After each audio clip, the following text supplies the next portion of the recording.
Right, let's jump straight into this. Today, we're tackling a highly critical, yet honestly incredibly misunderstood piece of corporate governance. We call it the fiduciary illusion. Look, if you're in the C-suite, on the board, or serving as legal counsel, treating information security as just some IT checklist, well, that's no longer just a minor operational oversight. It's a direct existential threat to your corporate valuation. So in this explainer, we're going to unpack exactly why rushed, half-baked management reviews actually trigger systemic corporate failures, and more importantly, how you can permanently solve this.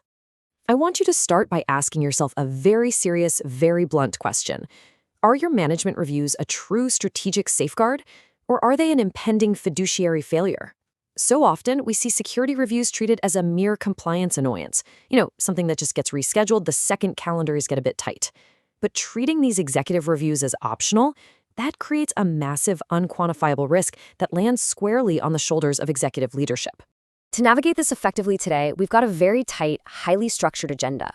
First, we'll cover the fiduciary illusion. Second, the Clause 9.31 trap. Third, the systemic corporate risk cascade. Fourth, the strategic governance solution. And finally, we'll wrap up with the operational maturity shortcut. Let's get into it. Starting with Part 1. The fiduciary illusion. This is where we really expose the acute dangers of bloated compliance programs. Just think about the stark contrast in how we manage executive time. On one hand, you have the traditional, frankly, failed approach. These are bloated, multi-day operational checklists. Trying to get a CEO or a busy board to sit through those is literally like asking them to count paper clips. What happens? It gets rescheduled or it just gets canceled outright. But then, contrast that with the structural reality we absolutely must aim for, a streamlined, 5-page framework. This approach actually engages executive leadership efficiently. It ensures that strategic oversight happens, and it does so without completely paralyzing the C-suite. And that contrast really hits the nail on the head regarding our core problem. Executive absence renders security governance completely hollow. I mean it. When the C-suite is absent from that table, systemic operational gaps and absolutely critical vulnerabilities are just left unreviewed. You aren't just skipping a mandatory meeting here. You are actively blinding the organization to existential threats. I really want to let the gravity of that sink in for a second. Which brings us nicely to Part 2. The Clause 9.3.1 trap and the very harsh audit reality of having disengaged leadership.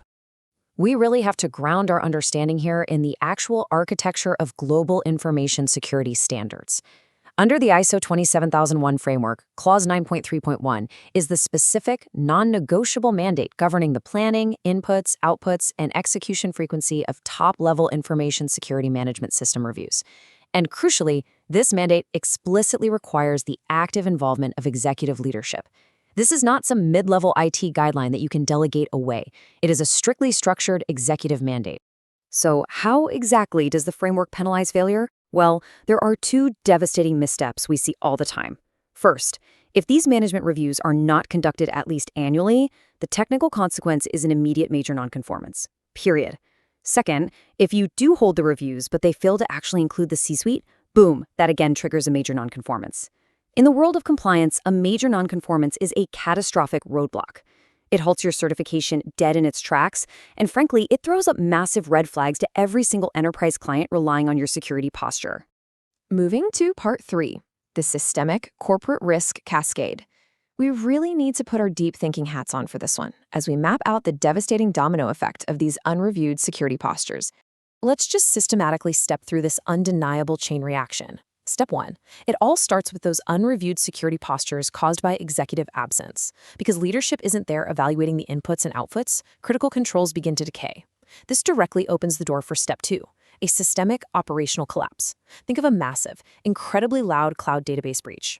Naturally, that instantly triggers Step 3, immediate, severe contractual SLA violations with your biggest enterprise clients. We're talking massive customer churn and profound legal liabilities hitting you all at once.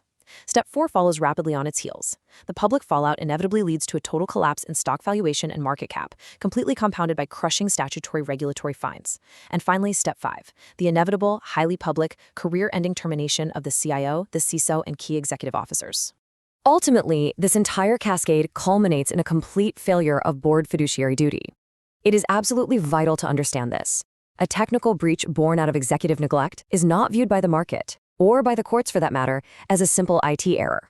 No, it is viewed as a fundamental breach of contract integrity and a profound failure to protect the corporation's valuation. Okay, let's pivot away from the systemic threat and talk about part 4, the strategic governance solution. This is where we look at a concrete, highly structured safeguard. The solution we're looking at is a brilliantly practical, done-for-you safeguard. It's a professionally drafted, 5-page, fully editable Microsoft Word management review procedure. Now, this isn't just any template. It was engineered by an elite committee of principal auditors and lead instructors over at the ISO 27001 Institute.